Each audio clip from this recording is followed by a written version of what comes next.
Breaking news, BP Sara nanawagan na sa mga sundalo. Naku po, patay tayo dyan. Mga banateros, ngayong araw ng kagitingan, hindi lang basta simpleng pagbibigay pugay sa ating mga kasundaluhan. Ha? Pero iba po ang mensahe ni BP Sara Duterte. May napansin ba kayo? Parang may ibang tono. Parang may pinapahiwatig. At ang mas matindi, tila may diretsang panawagan sa ating mga sundalo. Tanong, normal lang ba ito na magbigay ng mensahe si BP Sara Duterte? Naku, hindi ho. O may mas malalim na mensahe na hindi agad nakikita ng mga ordinaryong Pilipino. At kung ikaw isang sundalo, paano mo ito iintindihin? Panoorin ang buong video na to at ipapaliwanag ko sa inyo mga banateros. Kasi sa bawat salita, meron simpleng mensahe dyan. May mas malalaking ibig sabihin. Panoorin mo to hanggang dulo dahil baka mabago ang pananaw mo sa tunay na laman ng mensahe ni BP Sara Duterte. Yun!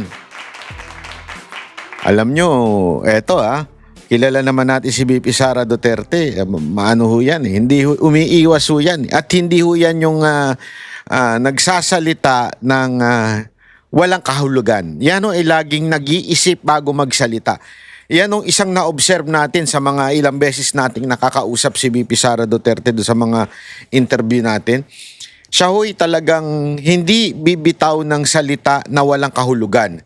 Siya ho'y hindi magsasalita na out of emotion. Hindi ho.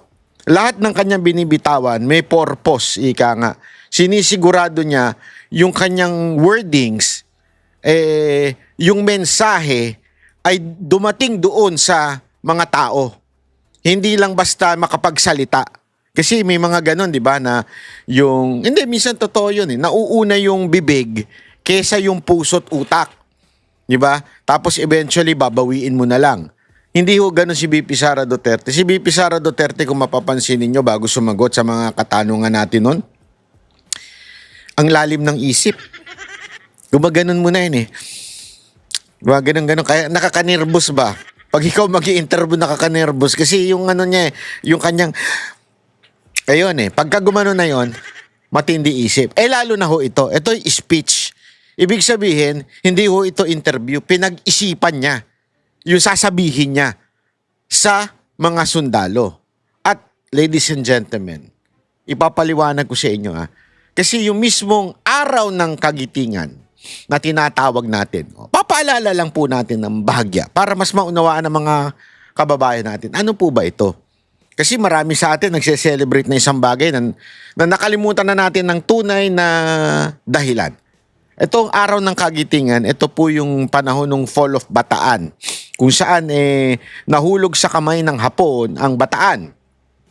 At ang mga Pilipino noon, katulong ang mga Kano, nakipaglaban ng 3 buwan. At syempre, nahuli ang karamihan talaga puro Pilipino. Ilan lang naman yung tumulong ng mga Amerikano.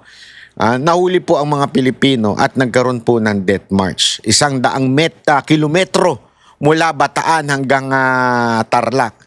Sila ho ay nag-death march, naglakad, gutom, sakit at pagmamaltratong ginawa ng Hapon sa mga Pilipinong sundalo noon.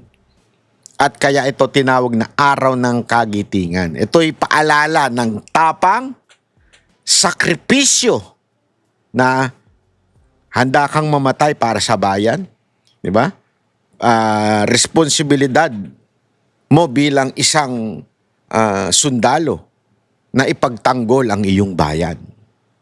Yan ho yun Yan ho yung pinaka-context ng araw ng kagitingan.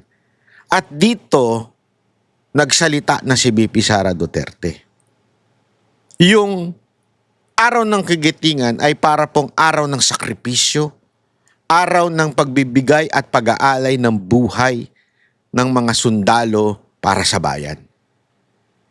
Tapos biglang eto ang kanyang mensahe. At syempre, pinaganda natin ang audio nito dahil alam nyo naman, audio file tayo Maano talaga tayo sa audio. Kaya eto, dito nyo lang maririnig. Basta gusto nyo ng speech o kung ano man na hindi nyo naiintindihan sa ibang mga channel dahil ang labo-labo, kay Banat Bay, sisiguraduhin ko, laging malinaw. Kasi gusto ko malinawan tayo sa mga mensahe. O, eto, pinalinaw po natin para mas maganda at maintindihan natin. O, panoorin natin na huwag kayong kukurap. Itigil nyo muna yung ginagawa nyo. Kung kayo ay nagluluto, tigil nyo muna, baka masunog yan. At pag kayo naman umietsyas, ay maghugas na muna kayo. Sige na, magbiday na. Kung walang bidet, tabo-tabo na lang. Di ba? Kung ano man ang inyong ginagawa ngayon sa oras na ito, nagbe-breakfast kayo. Aba, maganda makinig kayo ng mabuti. Huwag kayong kukurap. Dahil dito, talagang matindi ang mensahe ni VP Sara Duterte. Ha? Panoorin ha? Oh. Madayaw, umayong adlaw kaninyong tanan. Magandang araw sa inyong lahat. Naka-smile siya. Ang ganda ng mood niya. Oh, di ba? Ang ganda ng mood ni VP Sara Duterte ngayon. Oh. Welcome to the Araw ng Kagitingan commemoration of the city of Davao. Yeah. As we commemorate Araw ng Kagitingan, we honor the courage, sacrifice, and unwavering patriotism of the Filipino soldier. Yan. So, pinapangaralan daw ang tapang, kagitingan, at courage ng ating mga kasundaluhan. We remember those who stood their ground in the face of overwhelming odds, who chose duty over comfort. Ayun. Pinapangaralan natin yung mga tumayo at nanindigan para ipaglaban yung ating bayan. And who offered their lives so that future generations could inherit a nation. O nagbigay ng kanilang buhay upang ang susunod na henerasyon magkaroon ng maayos na buhay. Sa mga nagsakripisyo. Ayan, pinapangaralan ni VP Sara Duterte. Worth living and fighting for. Yun. Sadly, ayan na. Malungkot na siya. Ba't mo nasabing malungkot siya, Banat Bay? Sadly! Kanina happy siya, ngayon, sadly na. Di ba? Sadly, the state, lakihan nga natin, di ko mabasa yung caption eh. Alam mo naman tayo, matanda na, medyo bulag-bulag na. Parang kayo, di ba? Huwag kayo magmahang-mangang, bulag-bulag din kayo. Hindi ko na mabasa. Yan. Sadly, the state of our nation today reveals how we failed the Filipino soldier. Dahil sa kalalagayan ng ating bayan, nag-fail. We fail. Hindi niya sinabing you fail. We fail. Ibig sabihin, nag-fail kami sa mga sundalo. Ito yung maganda dito kay VP Sara Duterte. Kasi pwede naman niya sabihin, you fail to protect the people. O to protect the Constitution. Hindi.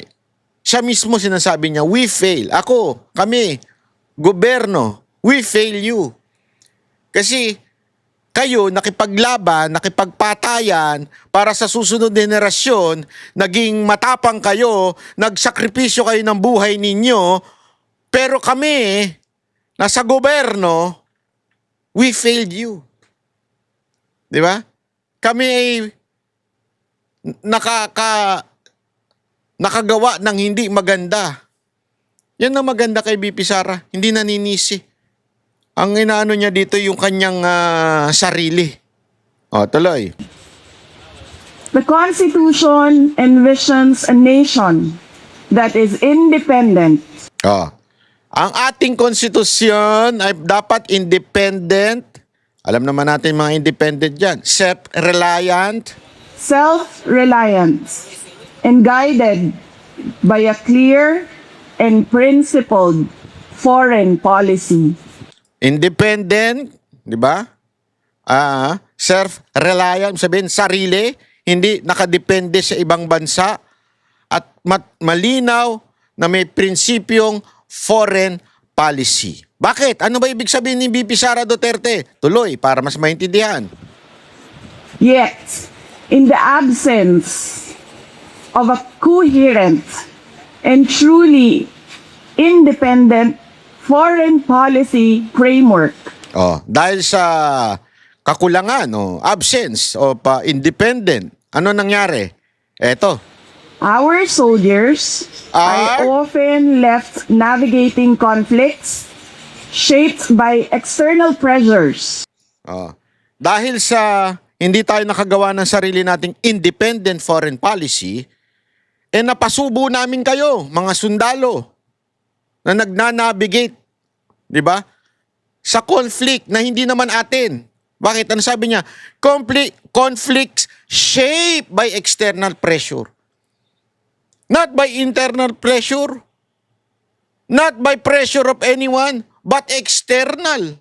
Ibig sabihin, dahil sa mahina yung ating independent foreign policy, hindi malinaw, tayo ngayon ay nahuhubog ng external factor. Sino ito? Yung naguhubog na to, external factor. Ibig sabihin baga, dahil sa dikta ng external factor, hindi lang niya diniretso. Alam naman natin kung sino nagdidikta sa atin, kung bakit tayo napapahamak at hindi tayo nagkakaroon ng sarili nating independent foreign policy. Alam na natin kung sinong bansa ang mahilig magdikta. Na nadadama yung Pilipinas. Sa katunayan ngayon, dahil sa dikta ng bansa na yon, nadadama yung buong mundo.